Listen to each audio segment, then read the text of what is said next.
I saw what happened with Kenneth Okonkwo, who said he no longer speaks for Peter Obi because he doesn't think that he has the grit and the firmness to be able to handle issues.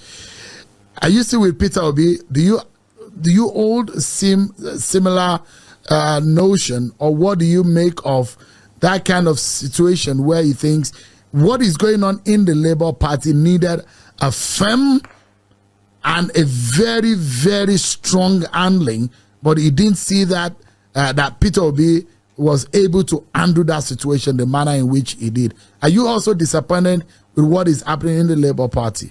Let me say this. What is happening in the Labour Party is, for me, the noise next door. I'm not a member of the Labour Party, and I have labored to make this clear before the election, during the election, and after the election.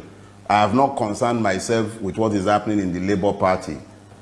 Kenneth joined the Labour Party, so it was his business what was happening there. It's none of my business, and I've not made it my business. I'm not a politician. I am a citizen of a country that is not yet born, a victim of Nigeria looking to have a better country in the future. Peter Obi is a man that I admire a lot. I don't expect him to dictate what should happen in the Labour Party. When did he join them?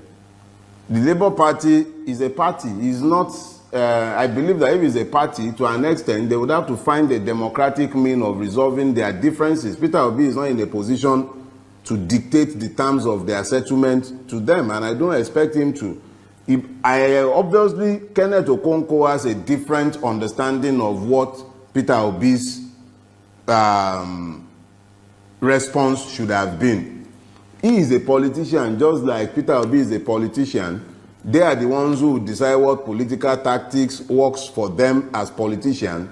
Me, I'm not a politician. As of today, if there were to be a presidential election, Peter Obi is the person I'll still queue behind, because I believe in his capacity to take Nigeria in a non-violent manner to the revolution that I desire. I wish to see Nigeria turn around, and I don't want to see that happening violently. And I believe that Peter Obi has the mass appeal and the capacity to unite this country behind a vision for a better future. That is the basis. As at today, I don't know what he might do tomorrow that might change my mind. I'm a free agent. It might be that tomorrow he decides to align himself with persons that I do not believe I can work with, people that I believe cannot bring anything good to Nigeria. And on account of that, I might decide, okay, hasta la vista, we can't work together. But as at today, barring any dramatic happenstance, I remain solidly behind Peter Obi, and I will continue to support him into 2027 if he's going to run, and if we have managed to reform our electoral system. Because any election without a reformation of our electoral system, I'm not interested.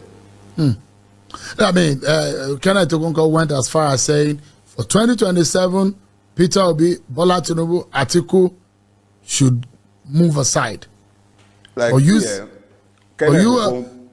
you are of the opinion that 2027, you are of the opinion that 2027, Peter Obi should realign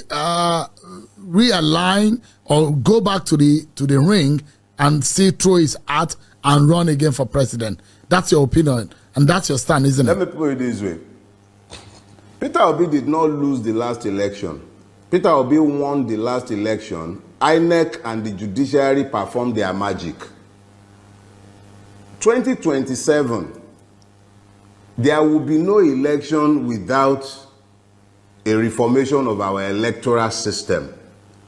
If the electoral system is not reformed to ensure that beavers and electronic transmission from the polling unit becomes compulsory, I would not even bother to participate in that election, because you can be sure that Tinubu was not in power that ran and snatched and grabbed it.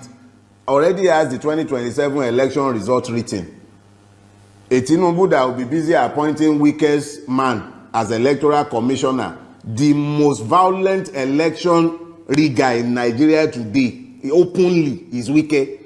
That is the person whose proxy was being appointed as that's a weighty allegation. Electoral commissioner. That's a weighty allegation. I said it because it's on video. Now, what I beg you, stop being politically correct. There are multiple videos and audios of Wike enforcing his political will in Rivers State over and above the sovereign will of the people of that state.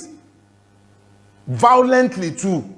So this is not, please, I don't do beer parlor talk. No, because and when you need to balance things, you can, are you suggesting, okay, so let's turn it into an argument. I am saying here, my name remains Dele Farotimi, and I am saying that there are more than enough material online showing Wike violently suppressing the right of the people of Rivers State to elect their chosen representatives.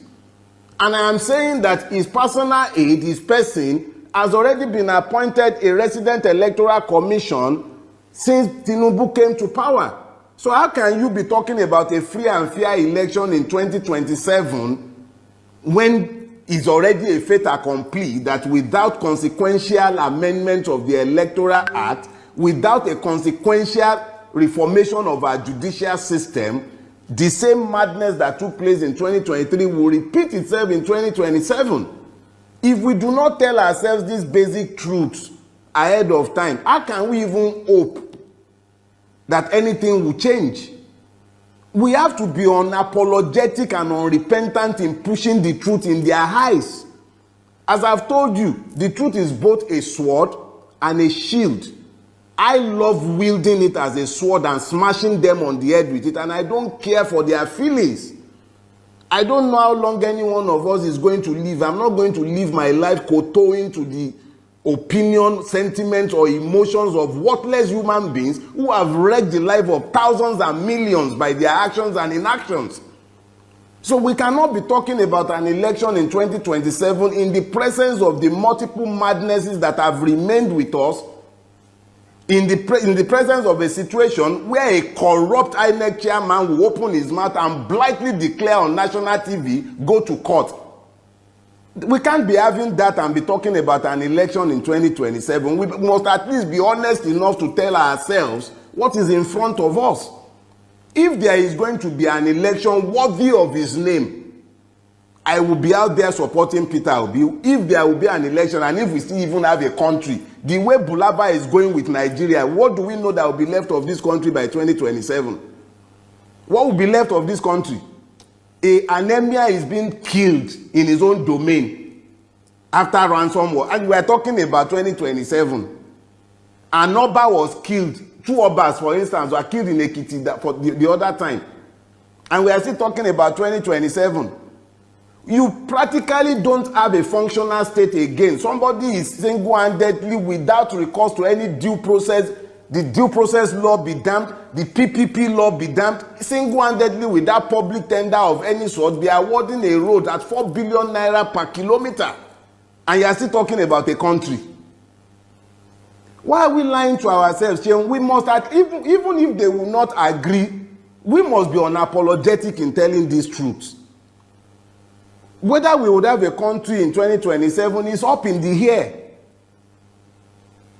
Hunger has become a real issue. So, I mean, the government of the day will say, Mr. Farotimi, that they are making... Which government? The government that cannot even ensure that we have fuel.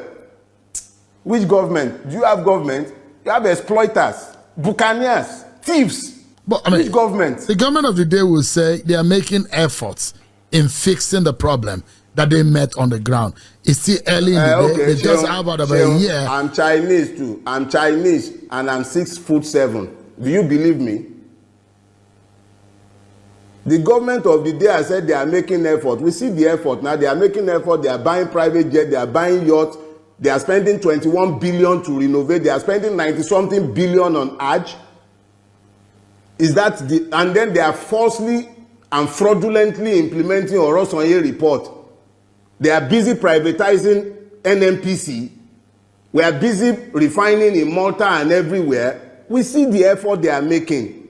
So I'm Chinese too, Sheung, and I'm 6'7". Do you believe me? So you don't see any good that this government has done since the last 1 year? It? No, I'm asking. Because I'm a journalist. I'm asking. I had no expectation of anything good from this government. Nobody steals power to benefit the people.